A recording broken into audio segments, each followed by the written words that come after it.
Hello class 10th। ये class उन students के लिए है जो अपने बोर्ड्स की प्रिपरेशन कर रहे हैं या फिर जो पॉलिनोमियल के बारे में कुछ बेहतर जानना चाहते हैं, उनके लिए ये वीडियो बन रही है। ओके, तो देखिएगा कि क्लास 10th में जो चैप्टर 2 है पॉलिनोमियल, उसमें आपको तरह तरह की चीज़ें पढ़ना है। डिग्री ऑफ पॉलिनोमियल पढ़ना है, अल्फ़ा बीटा गामा पढ़ना है।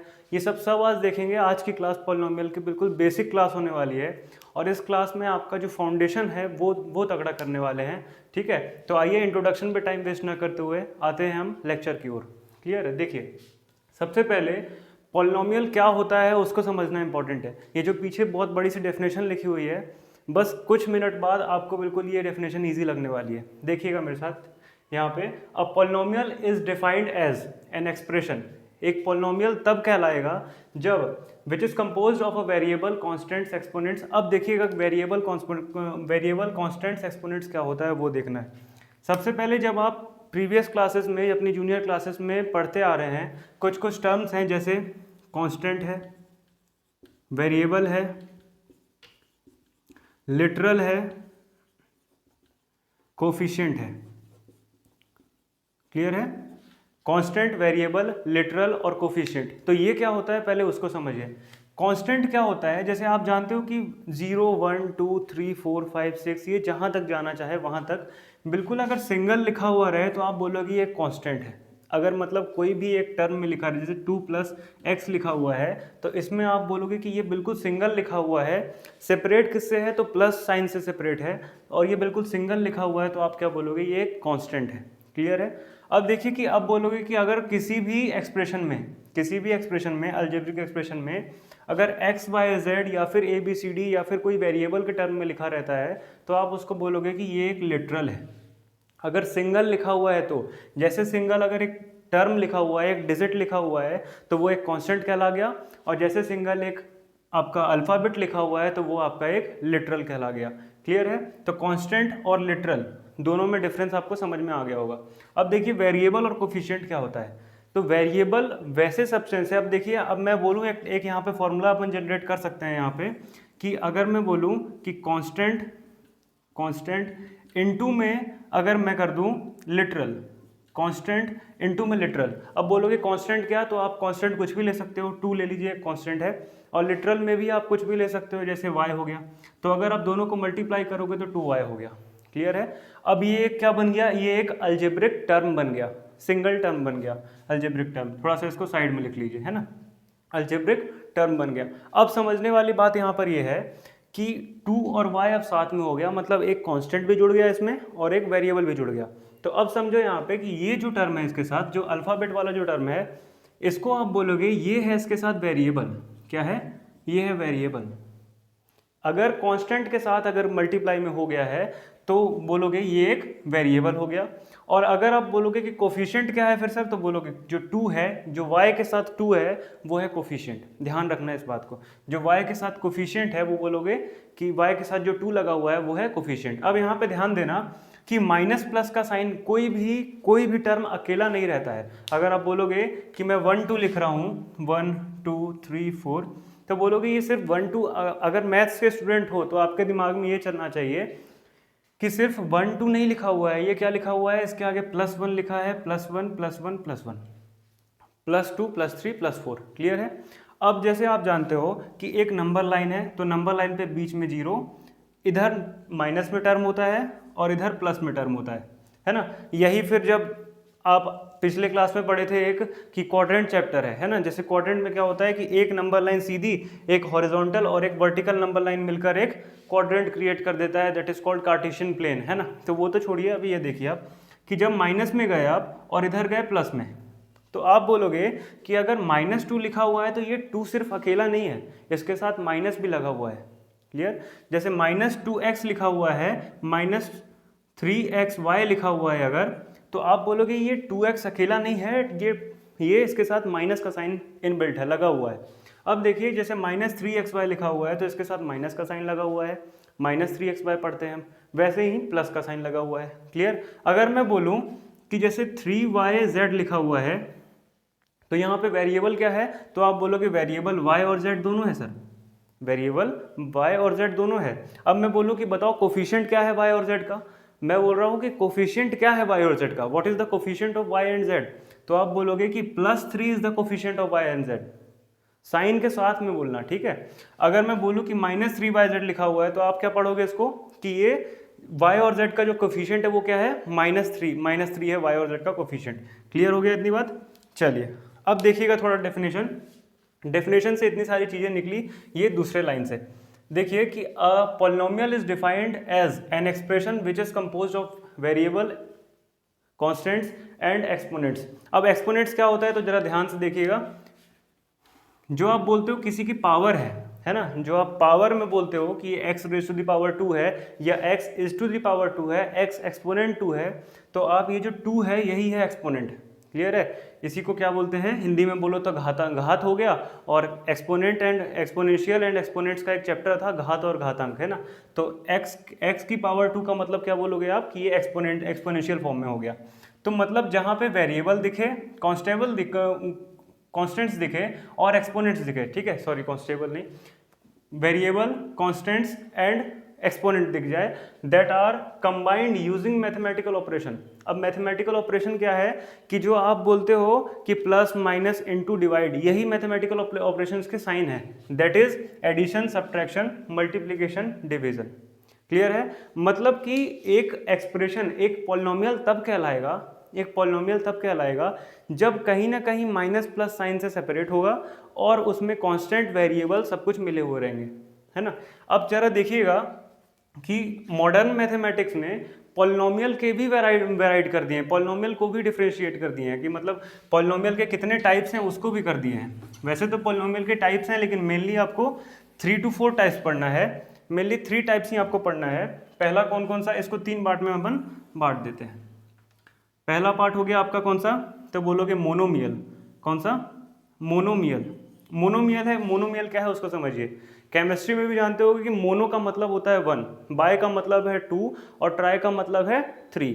वैसे बाय और डाई दोनों का मतलब होता है 2। अब जरा ध्यान से देखिएगा कि मोनो का मतलब है 1 और मियल का मतलब होता है टर्म। तो the expression having 1 term is called monomial. Simple सी बात है कि जिसके पास 1 टर्म हो, क्या हो, जिसके पास 1 टर्म हो, तो आप बोलोगे कि जैसे कि 2x लिखा हुआ है सर, तो क्या ये मोनोमियल है, तो बोलोगे हाँ एकदम मोनोमियल है। अब बोलोगे 2 लिखा हुआ है, तो हाँ बोलोगे हाँ मोनोमियल है। क्लियर है। 2 भी लिखा हुआ है तो भी एक मोनोमियल है। क्लियर। अब देखिए नेक्स्ट है आपका मोनोमियल के बाद बायनोमियल, और फिर नेक्स्ट है ट्राइनोमियल। ये मोस्टली आपको 3 चीजें पढ़नी है। क्लियर है। मोनोमियल, बायनोमियल और ट्राइनोमियल। अब जरा देखिएगा कि बायनोमियल क्या होता है, तो the expression having 2 terms consist of 2 terms is called binomial. मतलब ऐसा एक्सप्रेशन जो कि 2 टर्म से बना हुआ हो, एक टर्म से बना तो मोनोमियल और 2 टर्म से बन गया तो बायनोमियल। ठीक है। तो बायनोमियल क्या कहलाएगा, तो बोलोगे जिसके पास 2 टर्म है, जैसे कि आप बोल सकते हो कि 2y + 2, क्या ये बायनोमियल है, तो बिल्कुल बायनोमियल है। अब आप बोलोगे 2x + 2 लिखा हुआ है ब्रैकेट के अंदर। अब इसको सॉल्व करोगे, देखने वाले ऐसे देखेंगे कि 2, 1, 2 और 3 टर्म है तो ये ट्राइनोमियल हो गया, बट ये ट्राइनोमियल नहीं है। इसको जब आप सॉल्व करोगे तो क्या आएगा आपका, 2 × x करोगे 2x हो जाएगा, और प्लस में 2 करोगे, इंटू में 2 करोगे तो क्या हो जाएगा 4। तो 2x + 4 ये कुल मिलाकर 2 टर्म ही है, that is why this is binomial.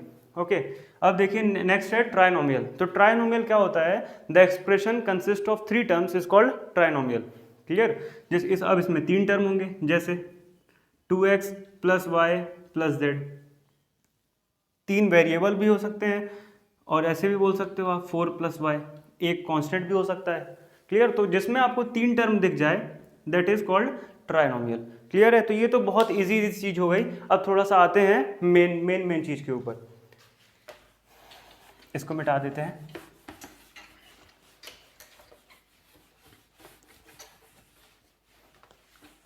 अब देखिएगा मेन चीज ये है कि अब आपने जनरल टर्म पढ़े होगे हर चीज का।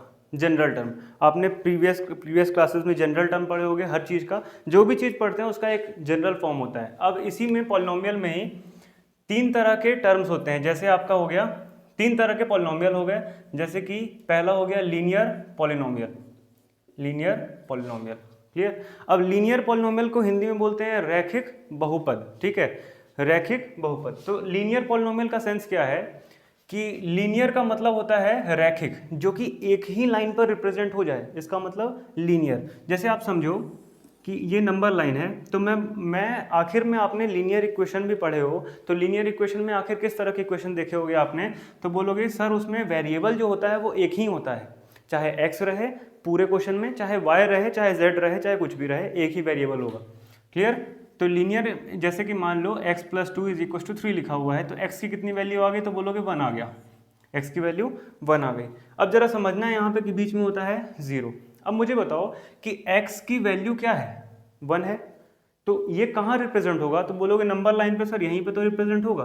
तो इसका मतलब कि जो कि एक लाइन सिंगल लाइन पर रिप्रेजेंट हो जाए that is called linear polynomial. ठीक है, और इसी में आ जाता है लीनियर इक्वेशन।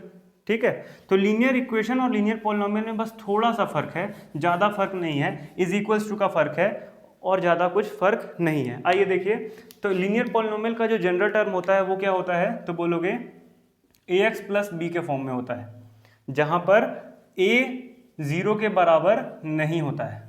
ठीक है, ax प्लस बी के फॉर्म में हो गया जहाँ पर a 0 के बराबर नहीं होता है। अब ये देखिएगा कि a 0 के बराबर क्यों नहीं होता है, तो अगर a 0 के फॉर्म, ये जो जनरल फॉर्म है किसका, लीनियर पॉलिनोमियल का, तो आप अगर इसके फॉर्म में कोई क्वेश्चन सेट करो तो 2x प्लस अगर मैं 2 लिख दूं तो ये एक लीनियर पॉलिनोमियल बन रहा है ना, बिल्कुल सेम मैच कर रहा है। मतलब अगर मैं पूछूं कि बताओ a की वैल्यू क्या है, तो बोलोगे 2, b की वैल्यू क्या है, तो बोलोगे 2। अब जब देखना है यहाँ पे कि अब मैं बोल रहा हूँ कि a क्या है यहाँ पे, तो बोलोगे x, a is the coefficient of x, है ना, a क्या है, कोफिशिएंट है x का। अभी पीछे में बताया था कोफिशिएंट क्या होता है, तो वेरिएबल के साथ जो लगा है वो कोफिशिएंट है, तो a क्या है, कोफिशिएंट ऑफ x है और उसकी वैल्यू क्या है, तो 2 है। अब b क्या है, तो b सिंगल में है, तो b यहाँ पे कांस्टेंट है, लिख लो। a क्या है, तो a कोफिशिएंट ऑफ x है।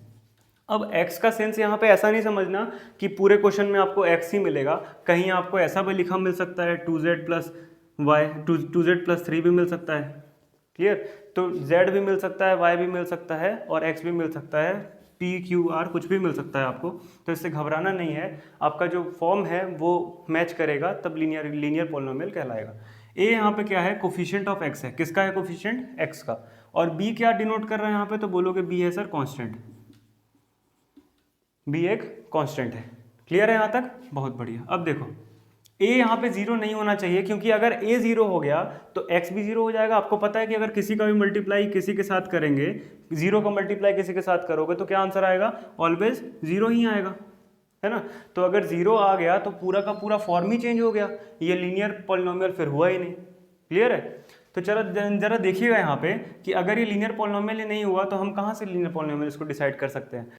तो इस लीनियर पॉलिनोमियल के बाद आता है हमारा क्वाड्रेटिक पॉलिनोमियल। क्या आता है, क्वाड्रेटिक पॉलिनोमियल। अब क्वाड्रेटिक पॉलिनोमियल को ध्यान से समझना, लीनियर पॉलिनोमियल का फॉर्म हो गया ax प्लस बी, जहां पर a 0 के बराबर नहीं होता है। और अब क्वाड्रेटिक पॉलिनोमियल का फॉर्म जरा ध्यान से देखिएगा, ये सब इसका जनरल फॉर्म चल रहा है। क्या चल रहा है, जनरल फॉर्म। जनरल फॉर्म का मतलब ये होता है कि उसको सही ढंग से रिप्रेजेंट करने का एक तरीका है ना, कि इस फॉर्म में आपका लीनियर पॉलिनोमियल रहेगा, इस फॉर्म में आपका क्वाड्रेटिक पॉलिनोमियल रहेगा। चलिए देखिएगा अब आगे कि क्वाड्रेटिक पॉलिनोमियल का जो फॉर्म होता है वो होता है ax square plus B X plus C. Clear है? क्या होता है, ax square plus B X plus C. अब आप बोलोगे कि ये यहाँ पे पावर में 1 था, ये पावर में 2 है, फिर आगे में पावर में 3 आ जाएगा क्या, तो हाँ ऐसा होता है। अब आप बोल सकते हो उसको कि polynomial are classified on the basis of their degrees. क्या बोल सकते हो आप कि ये जो है polynomials are classified on the basis of their degrees का सेंस समझ रहे हैं, जो उसकी एक्सपोनेंट है, जो पावर है, उसके बेस पर इसको डिफरेंशिएट डिवाइड किया जाता है। जैसे कि इसकी पावर 1 है तो आप बोलोगे क्या कि ये लीनियर पॉलिनोमियल है, इसकी पावर 2 है तो आप बोलोगे क्या कि ये क्वाड्रेटिक पॉलिनोमियल है। अब सेम चीज यहाँ पर भी होता है कि जो a है वो 0 के बराबर नहीं होता है, क्योंकि अगर a ही 0 के बराबर हो गया, तो क्या कंडीशन बन जाएगी, तो आप बोलोगे कि सर ये जो 0 इंटू एक्स स्क्वायर कर दोगे अगर आप, तो इसका तो आंसर 0 आ जाएगा। तो फिर तो ये लीनियर पॉलिनोमियल के फॉर्म में चला गया ना। है ना, फिर तो ये लीनियर पॉलिनोमियल के फॉर्म में चला गया। तो आप बोलोगे कि हमको क्वाड्रेटिक पॉलिनोमियल के फॉर्म में अगर चाहिए किसी कहीं कोई भी एक्सप्रेशन, तो आप क्या बोलोगे कि वहाँ पर जो हमारा ए है वो 0 के बराबर कभी भी नहीं होना चाहिए। ठीक है, चलिए नेक्स्ट है हमारे पास क्यूबिक पॉलिनोमियल। क्यूबिक पॉलिनोमियल, तो क्यूबिक पॉलिनोमियल का जो जनरल टर्म होता है वो होता है ए एक्स क्यूब प्लस में बी एक्स स्क्वायर प्लस में सी एक्स और प्लस डी। ये होता है क्यूबिक पॉलिनोमियल का जनरल टर्म। देखिएगा A X cube plus B X square plus C X plus D का सेंस क्या है यहाँ पर, कि यहाँ पर भी जो ए है वो 0 के बराबर नहीं होना चाहिए, क्योंकि सेम है कि अगर ए 0 के बराबर हो गया तो फिर तो ये चला गया कौन से फॉर्म में, बोलोगे क्वाड्रेटिक फॉर्म में चला गया। तो हमको क्वाड्रेटिक ना हो के क्यूबिक चाहिए, और क्यूबिक अगर चाहिए तो उसके लिए एक सिचुएशन देनी पड़ेगी कि ए 0 के बराबर नहीं होना चाहिए। क्लियर है। अब क्यूबिक के बाद आता है आपका बाय क्वाड्रेटिक। वैसे पढ़ना आपको तीन ही है, पहला पढ़ना है लीनियर पॉलिनोमियल, दूसरा पढ़ना है क्वाड्रेटिक पॉलिनोमियल, और तीसरा पढ़ना है आपको क्यूबिक पॉलिनोमियल। बट एक और फॉर्म आपका नॉलेज बढ़ाने के लिए एक और फॉर्म होता है यहाँ पे, क्या उसको बोलते हैं बाय क्वाड्रेटिक। क्या बोलते हैं, biquadratic. Biquadratic, bi का मतलब 2 और क्वाड्रेटिक का मतलब यहाँ पे पावर में 2 चल रहा था, तो बाय और 2 मिलकर हो गए पावर में 4। क्लियर। तो बाय क्वाड्रेटिक, इसी को बोलते हैं क्वाट्रिक। क्या बोलते हैं, क्वाट्रिक। क्वाट्रिक पॉलिनोमियल या फिर बाय क्वाड्रेटिक पॉलिनोमियल। ध्यान देना, इसका जो फॉर्म होता है, इसका जो जनरल फॉर्म होता है वो क्या होता है, ax की पावर 4 प्लस में bx क्यूब प्लस में cx स्क्वायर प्लस में dx और प्लस में e। ये इसका जनरल फॉर्म होता है। अच्छा, अब जनरल फॉर्म जो है सबके, उससे क्या समझ में आ रहा है आपको कि जनरल फॉर्म क्यों दिया गया। तो जनरल फॉर्म इसलिए दिया जाता है क्योंकि आप उससे एक वैल्यू फाइंड कर पाओ। ठीक है, जैसे अगर मैंने बोला आपको कि बताओ बेटा ए एक्स स्क्वायर का कोफिशिएंट क्या है, तो बोलोगे ए है, और ए की वैल्यू क्या है, तो बोलोगे जो गिवन हमारे पास पॉलिनोमियल रहेगा उसमें से हम देख के बता देंगे कि एक्स की वैल्यू ए की वैल्यू क्या है, बी की वैल्यू क्या है, सी की क्या है और डी की क्या है, आगे ई की क्या है। क्लियर है। तो अब इन सब को पढ़ने के बाद, ये इतना कंसेप्ट आपके दिमाग में आने के बाद, इसके बाद आता है एक कि क्या होता है वैल्यू ऑफ द पॉलिनोमियल। ठीक है, फिर उसके बाद आएगा जीरोज ऑफ द पॉलिनोमियल क्या होता है। तो हम आते हैं नेक्स्ट टॉपिक की ओर, जिसका नाम है वैल्यू ऑफ द पॉलिनोमियल। चलिए, तो नेक्स्ट है हमारे पास वैल्यू ऑफ द पॉलिनोमियल। ये बहुत इंपॉर्टेंट है, और अगर ये आपको समझ में आया तो जीरोज ऑफ द पॉलिनोमियल, उसके बाद आपको एक एक स्टेप बहुत बढ़िया से सब कुछ समझ में आने लगेगा। देखिए, वीडियो खींचने के पीछे रीज़न है कि वीडियो इतना लंबा क्यों जाता है, क्योंकि आपको कंसेप्ट मिलता है, और अगर आपको कंसेप्ट चाहिए तो आपको 5 और 10 मिनट की वीडियो में नहीं मिलने वाला है। ठीक है, क्योंकि हर चीज़ का एक बिल्कुल बेसिक फंडामेंटल, कहाँ से वो चीज़ को उठाना है, क्या करना है, उसके बारे में कैसे बताना है, इन सब चीज़ों में टाइम जाता है। ठीक है, जरा देखिएगा इसके बारे में कि वैल्यू ऑफ पॉलिनोमियल क्या होता है। तो अगर आप मानो कि कोई पॉलिनोमियल लिखा हुआ है, मान लीजिए कि 3x प्लस में 5 लिखा हुआ है। क्या लिखा हुआ है, 3x प्लस में 5, और अगर मैंने आपसे बोला कि इसकी वैल्यू बता दो, तो आप क्या बोलोगे कि वैल्यू x की वैल्यू जो होगी, अगर मैं इस पॉलिनोमियल को 0 के बराबर रख दूं, तो आप बोलोगे कि जो x की वैल्यू होगी वो 3x इज इक्वल टू -5 हो गया, और फिर ये इनटू में इधर गया तो डिवाइड में हो जाएगा, तो x की वैल्यू -5/3 हो जाना चाहिए। क्लियर है, ये इसका क्या आ गया, इसका आंसर आ गया। क्या आ गया इसका, x की वैल्यू। तो मान लीजिए कि जो गिवन पॉलिनोमियल था आपके पास, उसको मान लीजिए कि ये एक पॉलिनोमियल px है। अब x क्या है, तो इसको मैंने पढ़ने का तरीका बताया था कि इसको बोलते हैं पॉलिनोमियल ऑफ x बोलते हैं। क्या बोलते हैं, पॉलिनोमियल ऑफ x। लिख लेना, इसको बोलते हैं पॉलिनोमियल ऑफ x। अब x क्या है यहाँ पे, तो x वो चीज़ है जो कि गिवन सिचुएशन में, गिवन एक्सप्रेशन में आपका वेरिएबल का काम कर रहा है। जो x है, यहाँ पर x लिखने का सेंस क्या है कि आपका गिवन एक्सप्रेशन में जो x है, वो गिवन एक्सप्रेशन में आपका x हर जगह चलेगा, है ना। अगर यहाँ पे मैं लिख दूँ कि p पॉलिनोमियल ऑफ y, अगर मैं लिख दूँ यहाँ पे y, तो आप बोलोगे 3y + 5। क्लियर है। अगर रहता पॉलिनोमियल, आप बोलोगे px is equals to 3x square plus 2x plus 5 अगर लिखा हुआ है, तो आप जरा ध्यान से देखो कि जो px है, पॉलिनोमियल ऑफ x है, तो हर जगह x ही x चल रहा है। क्लियर है। अगर मैं लिख दूं py, तो आप बोलोगे कि 3y square plus 2y plus में 5। क्लियर है। तो ये इसका मतलब ये है कि पॉलिनोमियल ऑफ x अगर यहाँ पे जो भी लिखा हुआ है वो उसका वेरिएबल है। मतलब ये आपके जो क्वेश्चन में है वो क्या चल रहा है वो पहले आपको इसने बता दिया है। ठीक है। अब देखो कि px पॉलिनोमियल ऑफ x, अगर मैं बोलूं कि 3x प्लस 5 की जो वैल्यू है, मैं इसको थोड़ी देर के लिए 3x प्लस 5 को क्या बोल रहा हूं मैं कि ये गिवन पॉलिनोमियल है हमारा। क्लियर है, गिवन पॉलिनोमियल है, तो आप बोलोगे कि इसके आंसर कितने आएंगे, तो हमेशा वन ही आंसर आता है। कितना आंसर आएगा इसका, हमेशा एक ही आंसर आएगा, x की वैल्यू एक ही आएगी, और वो क्या आएगी, तो आप बोलोगे इसका जैसे एक जनरल टर्म होता था ax प्लस बी, वैसे ही इसका जनरल रूट भी होगा। रूट का मतलब समझिए कि वैल्यू ऑफ x, ठीक है, किसकी वैल्यू, x की वैल्यू हमने फाइंड किए थे -5/3। घबराइए नहीं, बिल्कुल आराम से समझिए इसको, है ना। तो x की वैल्यू कितनी आ गई, -5/3। अब जरा देखना है यहाँ पे कि इसकी वैल्यूज कितनी आएगी, तो बोलोगे कि इसका जो जैसे ये जनरल टर्म है वैसे ही इसका जनरल रूट भी होगा। तो जनरल रूट क्या होता है, अल्फा। ठीक है, तो अगर इसका एक सॉल्यूशन आ रहा है तो इसका एक ही रूट होगा। रूट का मतलब कि उसकी वैल्यू, है ना, उसका जो एक्चुअल आंसर है, x का जो आंसर आया वो क्या है, तो मैं मान रहा हूं कि इसका जो आंसर आएगा वो अल्फा आएगा। क्लियर है, क्योंकि जैसे मुझे जनरल टर्म मुझे मानना था, वैसे ही मैंने जनरल रूट भी मान लिया। और इसकी पावर 1 है तो हमेशा इसका जो आंसर आएगा वो एक ही आएगा। अगर पावर 2 रहता तो आंसर भी इसका 2 आता, पावर 3 रहता तो आंसर भी 3 आता, पावर 4 रहता तो आंसर भी 4 आता। क्लियर है, पावर पे आंसर डिपेंड होता है। पावर अगर 1 है तो आंसर 1 आएगा, वैसे ही इसका अगर आंसर 1 आएगा तो मैंने जनरल रूट अल्फा मान लिया। तो अब मुझे बताइए कि जो इसका आंसर आएगा, मान लीजिए कि जो x का आंसर आया, x का आंसर कितना आया, तो मान लो अल्फा आ गया x का आंसर। तो अब मैंने बोला कि ये किसकी वैल्यू हो गई, x की वैल्यू हो गई। तो वैल्यू ऑफ द पॉलिनोमियल मतलब पहले वैल्यू क्या थी, x थी, अब क्या है, वैल्यू x है। तो आपने उठाए और वैल्यू ऑफ द पॉलिनोमियल मतलब p अल्फा रख दिए, तो आप बोलोगे कि 3 अल्फा और प्लस में 5 हो गया, है ना। अगर इसका आंसर अल्फा आ रहा है, या फिर इधर देख लो कि अगर मैं बोलूं कि px is equals to ax plus b है, और इसका जो रूट आ रहा है वो है अल्फा। रूट का मतलब ये रूट नहीं समझिएगा, रूट का मतलब है वैल्यू, है ना, ये रूट नहीं समझना है, वैल्यू है। क्लियर है। अब देखो कि जो वैल्यू आएगा इसका, इसको पुट करना है कहाँ, तो बोलोगे इसके आंसर में पुट करना है, मतलब x की जगह पर पुट करना है। तो क्या बोलोगे कि ये हो गया वैल्यू ऑफ द पॉलिनोमियल। बस इतना सा था कि आपको x या जो वेरिएबल का आंसर लाना है और पुट करना है पॉलिनोमियल ऑफ x में, पॉलिनोमियल ऑफ समथिंग में, और अगर पुट कर दोगे तो आप बोलोगे ये है वैल्यू ऑफ पॉलिनोमियल। क्लियर है। अब नेक्स्ट टॉपिक आता है आपका जीरोज ऑफ द पॉलिनोमियल। क्या आता है, जीरोज ऑफ द पॉलिनोमियल। देखना है इसको बहुत अच्छे से, है ना। तो जीरोज ऑफ द पॉलिनोमियल क्या होता है वो समझिए, जीरो ऑफ द पॉलिनोमियल।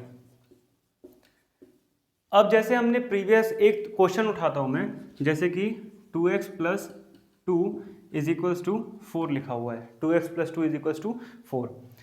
ठीक है, ये क्या हो गया आपका, लीनियर इक्वेशन के फॉर्म में हो गया, लीनियर इक्वेशन के फॉर्म में है। या फिर मैं बोल रहा हूँ कि चलिए लीनियर पॉलिनोमियल बनाइए, तो 2x प्लस 2 हो गया। इक्वेशन नहीं बना रहे हैं, पॉलिनोमियल लिख रहे हैं, तो 2x प्लस 2 हो गया। अब मुझे बताइए कि अगर मुझे x की वैल्यू चाहिए तो मैं कैसे करूँगा, तो आप बोलोगे सबसे पहले तो इसको px के बराबर मान लीजिए। px क्या है, पॉलिनोमियल ऑफ x, तो क्या बोलोगे 2x प्लस 2 हो गया। अब आपको बोलना है यहाँ पे कि px इज इक्वल टू 0 रख दीजिए। जीरो रखने का सेंस क्या है कि अगर आप इसको 0 के बराबर रख दोगे तो x की वैल्यू निकल जाएगी, तभी तो निकलेगी, नहीं तो ऐसे कैसे निकाल सकते हो आप, इसको 0 के बराबर रखना पड़ेगा। तो आप बोलोगे कि px की वैल्यू है 2x plus 2 is equal to 0, और 2x इज इक्वल टू कितना आ गया, -2 आ गया। x की वैल्यू कितनी आ गई, तो बोलोगे -2 अपॉन में 2 चला गया, और 2 से 2 कैंसिल हो गया, -1 आंसर आ गया, है ना। तो -1 आ गया किसका आंसर, x का आंसर। तो अब आप बोलोगे कि x की जो वैल्यू है वो एक ही आई है, इसीलिए मान लेते हैं कि अल्फा है, प्रीवियस में भी माने थे। अब जीरोज ऑफ द पॉलिनोमियल क्या होता है कि x की वैल्यू मतलब x का ऐसा आंसर, जो भी आंसर आए, अगर आप उसको उठा के वो इक्वेशन में वो टर्म में वो एक्सप्रेशन में अगर आप पुट कर देते हो तो आपका पूरा का पूरा आंसर 0 के बराबर आ जाना चाहिए। That is called zero of the polynomial. तो चलिए इसको पुट करके देखते हैं। x की वैल्यू कितनी आई है, तो बोलोगे -1 आया है, और आपके पास गिवन क्या था, तो 2x प्लस 2 था। अगर मैं इसको उठा के x की वैल्यू उठा के इसमें पुट कर दूं, तो अगर मेरा आंसर 0 आ गया तो आप बोलोगे कि हाँ ये इसका करेक्ट आंसर है और इसका करेक्ट रूट है, इसीलिए इसको बोलते हैं जीरोस। क्लियर है। अब देखिए -1 को उठा के मैंने इसकी जगह पुट किया तो क्या आ गया, 2 into minus one is 2 into minus one plus में 2, तो -2 प्लस में 2 क्या हो गया, माइनस प्लस 0 हो गया, तो आप बोलोगे इसका आंसर 0 आ गया। देख लीजिए, है ना। तो 0 आने से आप क्या बोल सकते हो कि अगर जो आंसर आता है, जो वेरिएबल का एक आंसर आया, अगर वो लीनियर पॉलिनोमियल है तो उसका जो आंसर आया वो किस में आ गया, 0 में आ गया। तो अगर 0 आ गया तो आप बोलोगे यही है definition 0 of the polynomial. Clear है, इतना समझ में आया। तो आइए नेक्स्ट टॉपिक पे। तो देखिए नेक्स्ट टॉपिक है हमारे पास रिलेशनशिप बिटवीन रूट्स। इसको समझना बहुत बढ़िया है, बहुत इंपॉर्टेंट टॉपिक है। जरा देखिएगा ध्यान से कि रिलेशन कब बनता है, जब एक इंसान से रिलेशन तो बनता नहीं है, जब 2 पर्सन्स मिलते हैं तो एक रिलेशन क्रिएट होता है ना। जैसे कि फादर एंड मदर का रिलेशन, है ना, सन एंड मदर का क्रिएशन, ब्रदर एंड सिस्टर का क्रिएशन, रिलेशन। तो अब जरा देखिएगा कि अगर 2 पर्सन आपस में मिलेंगे तभी एक रिलेशन बनेगा। तो जरा ध्यान दो यहाँ पर कि जैसे ax प्लस बी लिखा हुआ है, तो आप बोलोगे कि इसका जो आंसर आता है वो तो अल्फा ही आता है, एक ही रूट आता है इसका, एक ही वैल्यू आता है, एक ही आंसर आता है। तो इसके बीच में क्या रिलेशन होगा, अगर कोई 2 रूट होंगे तभी तो रिलेशन बन पाएगा ना। 2 रूट होंगे, चाहे 2 से ज़्यादा लोग होंगे, तभी तो पूरी फैमिली बन पाएगी, पूरा उनके बीच में रिलेशन बन पाएगा, है ना। क्लियर है। तो जरा ध्यान से देखना कि अगर मैं लिखूँ ax प्लस बी, तो इसका एक ही रूट, इसीलिए इसके बीच में कोई रिलेशन नहीं बनता है। ये जो इसका आंसर है वो है। अब नेक्स्ट रिलेशन स्टार्ट कहाँ से होता है, तो आप बोलोगे ax square plus B x और प्लस सी, यहां से रिलेशन स्टार्ट होता है, यहीं से टॉपिक आ जाता है रिलेशन बिटवीन रूट्स। क्लियर है, क्योंकि यहाँ पे इसका जो स्क्वायर है, आप बोलोगे कि पावर इसकी 2 है, इसीलिए इसके आंसर्स भी 2 होंगे। पावर 3 रहती है तो आंसर भी 3 होता, आंसर भी 3 होते। अब जरा देखो कि इसके कितने रूट्स होंगे, तो बोलोगे एक होगा अल्फा और एक होगा बीटा, है ना। अल्फा और बीटा, जैसे ये जनरल टर्म वैसे ये जनरल रूट्स। मतलब मान लीजिए कि x की 2 वैल्यूज आती, वो समथिंग ये है और ये है, मुझे नहीं पता है तो मैंने अल्फा और बीटा मान लिया। क्लियर है, इससे डरना नहीं है कि अल्फा और बीटा क्या होता है, ये सिर्फ एक मानी गई वैल्यूज है। जैसे समझ लीजिए किसी का नाम है, ठीक है, अल्फा और बीटा। अब जरा देखना यहाँ पर कि इनके बीच में रिलेशन होता है, क्या होता है। तो पहला रिलेशन आपको याद रखना है एडिशन वाला रिलेशन, सम ऑफ रूट्स, जिसको बोलते हैं सम ऑफ रूट्स। मतलब कि अगर x की जो 2 वैल्यू आई है उसको अगर मैं आपस में जोड़ दूं तो क्या होगा। क्लियर है, अगर मैं आपस में जोड़ दूं तो क्या होगा। तो पहला है अल्फा प्लस में बीटा, 2 रूट्स को जोड़ रहा हूं ना आपस में, तो alpha plus beta is equal to क्या होता है, minus B upon a. Clear है, इसके बीच में एक रिलेशन होता है सम ऑफ रूट्स का, क्या होता है, सम ऑफ रूट्स का। मतलब अगर आप रूट्स को जोड़ दो आपस में तो क्या रिलेशन आएगा, तो बोलोगे माइनस बी अपॉन ए आएगा। अब जरा ध्यान से समझना कि प्रोडक्ट ऑफ रूट्स क्या होता है, क्या है। सेकंड है, पहला है हमारे पास सम ऑफ रूट्स और दूसरा है product of roots. Product of roots, roots है यहाँ पे एक्स की वैल्यू। अगर मैं अल्फा इंटू बीटा कर दूं, क्या कर दूं, अल्फा इंटू बीटा कर दूं, तो इसका आंसर क्या है, किसके बराबर आएगा, तो सी अपॉन ए के बराबर आएगा।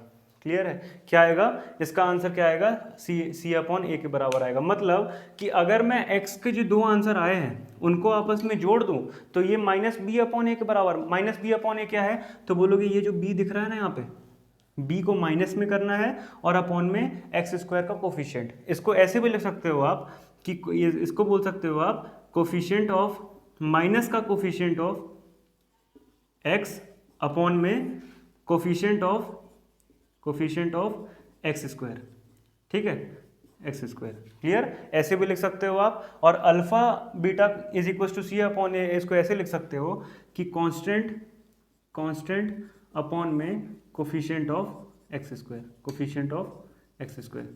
बस देखो कि माइनस का जो साइन है ना ये सिर्फ यहाँ पे रहेगा और बाकी सेकंड वाले में प्लस में रहेगा। मतलब सम ऑफ रूट में क्या रहता है, alpha plus beta is equal to minus B upon A और alpha into beta is equal to C upon ए।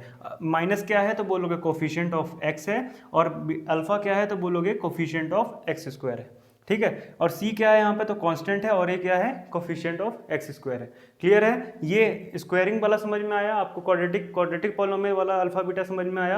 अब आते हैं किसके ऊपर, क्यूबिक पॉलिनोमियल के ऊपर और उसके रूट्स के बारे में देखते हैं। अब नेक्स्ट है हमारे पास क्यूबिक पॉलिनोमियल। क्या है, क्यूबिक पॉलिनोमियल। क्यूबिक पॉलिनोमियल का जो जनरल फॉर्म होता है वो क्या बोलोगे, ax cube plus bx square और प्लस c एक्स प्लस में डी। ये है क्यूबिक पॉलिनोमियल का general form, A X square plus A X cube plus B X square plus C X plus में डी, है ना। अब अगर इसकी पावर 3 है तो इसके रूट्स भी 3 होंगे, मतलब एक्स की वैल्यूज भी 3 होगी। तो बोलोगे क्या क्या, 3 अगर वैल्यू होंगे तो क्या क्या, अल्फा बीटा और एक बच गया गामा। अब इसके बीच में फिर से रिलेशन होगा, रिलेशन बिटवीन रूट्स है तो इसके बीच में रिलेशन होगा, एक प्लस वाला रिलेशन होगा और एक इनटू वाला रिलेशन होगा। तो आइए देखिए, पहला रिलेशन है सम ऑफ रूट्स। क्या है, सम ऑफ रूट्स।